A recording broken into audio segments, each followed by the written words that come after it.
Simula ng pinakamatinding laban, ang laban sa pagitan ng dalawang pinakamalakas na monarch. At sa wakas, nagharap na ang dalawa, ang Monarch of Distraction at ang Monarch of Shadow.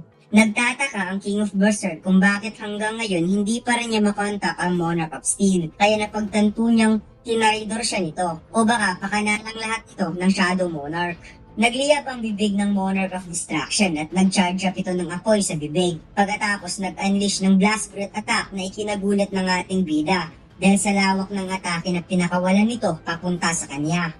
Nabura ang mga gusali sa isang iglap lang sa lakas ng kapangyarihan ng Monarch of Distraction at narealize ng King of Berserk na hindi niya natamaan si Jinwoo. Sa halip nakita niya ito sa itaas sa kayang lumilipad na shadow creature. Tinawag ni Jinwoo ang mga naglalakihang Shadow Soldier at direkta niya itong pinakawalan towards Monarch of Distraction. Habang kalmado lamang ang King of Berserk at hinanda niya ang kanyang kamay na nag-transform into Dragon Claw. Lumipat ang eksena kay Liu Zigang at dito'y gamit ang kanyang dalawang espada, hinati-hati niya ng ilang beses ang giant beast monster at wika pa niya na wala talagang problema kahit gaano pa kalaki ang kanyang kalaban basta hindi niya ito makakalaban sa gitna ng dagat. Naramdaman ni Liu Zigang ang mana waves na kumakalat sa buong paligid since libu-libong hunter ang nakakalat sa bawat sulok upang kalabanin ang mga beast. Habang nakikita niya ang napaka-intense na mana na nagbabanggaan at wika ng 7-star hunter na nararamdaman talaga niyang tumatagos ang mana sa kanyang katawan.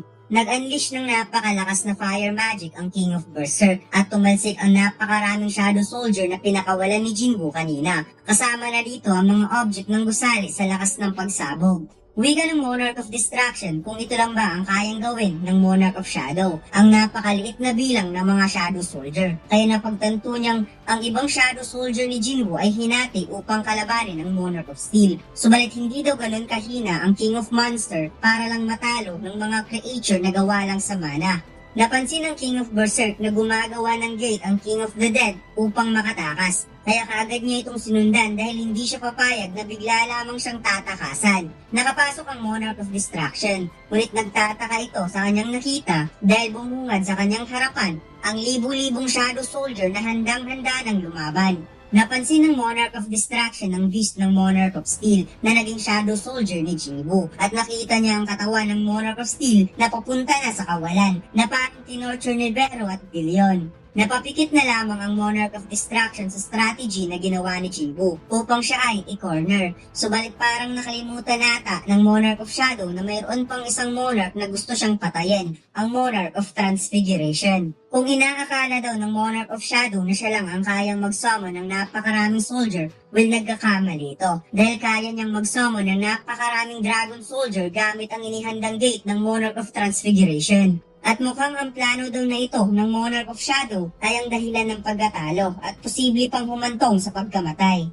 Habang ang ating bida ay biglang nagliyab ang aura at ngumiti lamang sa halip na matakot. Kinansel ni Jinwoo ang lahat ng summoning creature at ibinalik niya ang lahat sa kanyang shadows. Kaya nagtataka ang Monarch of Distraction kung ano ang pinaplano ng ating bida. Huwag daw sabihin sumusuko na ito kaagad. Wala siyang pakialam kung ano ang pinaplano nito. Ngunit isa lang ang alam niya, nasa disadvantage ang Monarch of Shadow, kaya ipagpalagay na lamang na magbabato daw ito mamaya ng puting towel.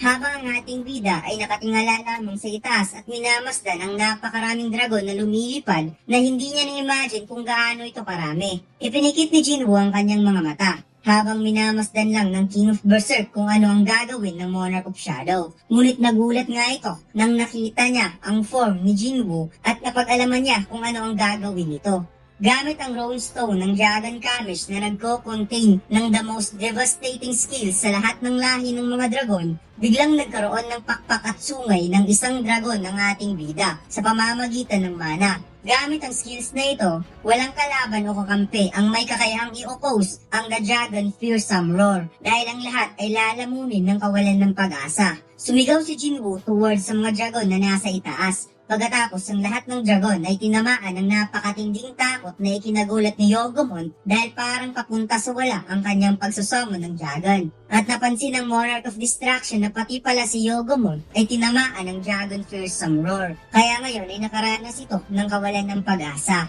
Biglang nagdash ng napaka-smooth si Jinwoo sa tabi ng Monarch of Destruction at hinawakan niya ang braso nito. Pagkatapos inactivate ang Shadow Exchange. Lumipat ang eksena sa kaharian ni Jinwoo na ginawa ni Vero para sa kanya. At mukhang plano na talaga ni Jinwoo noon pa na dito dalhin ang King of Berserk upang kalabanin ng 1-1. Biglang napansin ng King of Berserk ang castle ni Jinwoo at ito daw ay napakaliit lang para sa isang Shadow Monarch. Kaya nahiya tuloy ang ating bida. Subalit sa tingin ni Jinwoo na ang lugar na ito ay dito gugunitahin ang pagkamatay ng King of Berserk. Habang ang Monarch of Destruction ay unti-unti nang nag-transform into dragon form at sinabing aantayin niya na lang hanggang sa mahanap siya ng kanyang soldier. At heto na nga mga lods, handa na ang Shadow Soldier ng Monarch of Shadow habang ang Monarch of Destruction ay tuluyan ng naging isang napakalaking dragon.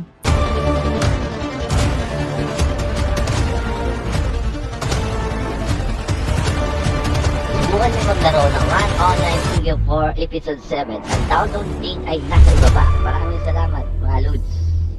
Lumipat ang eksena sa Federal Bureau of Hunter. Tinatanaw ni Mrs. Selner ang mga gusaling nawawasak na papalapit na sa building ng Federal Bureau. Wika ng direktor, ang mana waves ay kumakalat na throughout America at unti-unti nang nilamon ng apoy ang kanilang bansa. At narealize niya na ang lahat ng sinabi ni Jinwoo ay totoo at hindi niya alam kung ano ang gagawin. Ipinikit ni Mrs. Selner ang kanyang mga mata at sinabing hindi lang naman si Jinwoo ang kanilang hunter. Ang lahat ng hunter sa buong mundo ay nagpunta sa battlefield kahit isa pa itong E-rank hunter o isang S-rank hunter. Ang E-rank hunter ay mas malakas lang ng kaunti sa isang ordinaryong tao. At ang pinagkaiba lang ay ang armor nito na may naka-imbue na mana. Kaya sila mismo alam nila kung gaano kaliit ang kanilang contribution sa laban. Samantalang ang S-rank hunter, although capable itong mag-wipe out ng libu-libong beast, ngunit hahantong pa rin ito sa pagkamatay at mapupunta sa kalangitan na magmimistulang bituin. However, kapag ang mga bituin na ito ay muling babagsak na parang meteor shower, dyan nila makikita kung ano ang naghihintay nilang kinabukasan. At dyan daw ang tinatawag na pag-asa. Wika ni Mrs. Selner. Lumipat ang eksena sa Korean Hunter Association. Inulat ng tauhan ni Jinchul ang tagumpay na paglure ni Jinwoo sa mga monarch sa isa sa isla ng Japan. Naisip ni Jinchul na sinabi sa kanya noon ni Jinwoo ang patungkol sa isla na mayroong 10 kilometer size kung saan na-absorb nito ang napakalaking amount na mana noong nag-collapse ang gate ng mga giants. Kaya kahit magbabanggaan pa ang napakalakas na mana sa loob ng isla, hindi ito masisira ng ganun lang kasimple. Tinanong ng kanyang tauhan kung magpapadala ba sila ng S-rank hunter sa isla. Wika ng chairman, wala silang S-rank hunter dahil nandoon lahat sa US. At pabiro niyang sinabi na magpapadala na lamang sila ng isang E-rank hunter na pinagtataka naman ng kanyang tauhan. Since si Song Jinwoo ay isang E-rank hunter, kaya kahit ang isang E-rank hunter ay kayang maging hero. Pagkatapos, lumipat ang eksena kung saan patuloy na naglalaban ang dalawang pinakamalakas na monarch. Habang nasa itaas si Jinwoo sakay ni Kaizen, sinubukang mag-charge up ni Antares ng blast breath towards Jinwoo. Ngunit may biglang umikot sa bibig ng King of Berserk na parang isang latigo. Pagkatapos, ginapos ang bibig ng dragon. At ito pala si Billion, gamit ang kanyang espada na kayang mag-transform into web.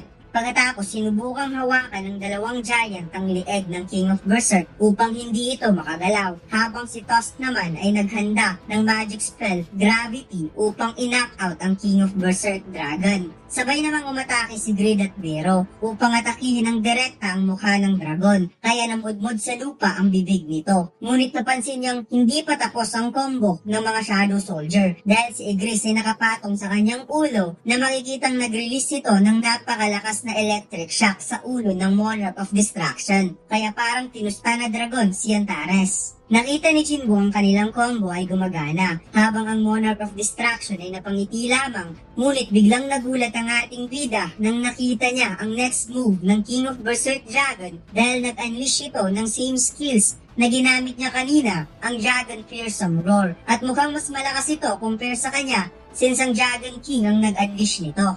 Hindi lang kawalan ng pag-asa ang naramdaman ng mga Shadow Soldier ni Jinwoo dahil ang mga mahihinang Shadow Soldier ay otomatikong nabura. Kaya naisip ng ating bida na hindi niya na mauutusan ng kanyang mga Shadow Soldier sa moment na ito. Kaya kaagad niyang kinansel ang mga summoning creature. Subalit parang huli na nga ang lahat dahil nakatutok na kay Jinwoo ang blast breath ng Monarch of Destruction while hindi niya mauutusan si Kaizel na umilag at this moment. Pinakawala ng King of Berserk ang napakalakas na atake na kayang bumura na kahit anong bagay. Ngunit si Jinwoo ay kaagad palang nakatalon at nakapagtago sa isang bato habang mabilis niyang naibalik si Kaizel sa kanyang shadow.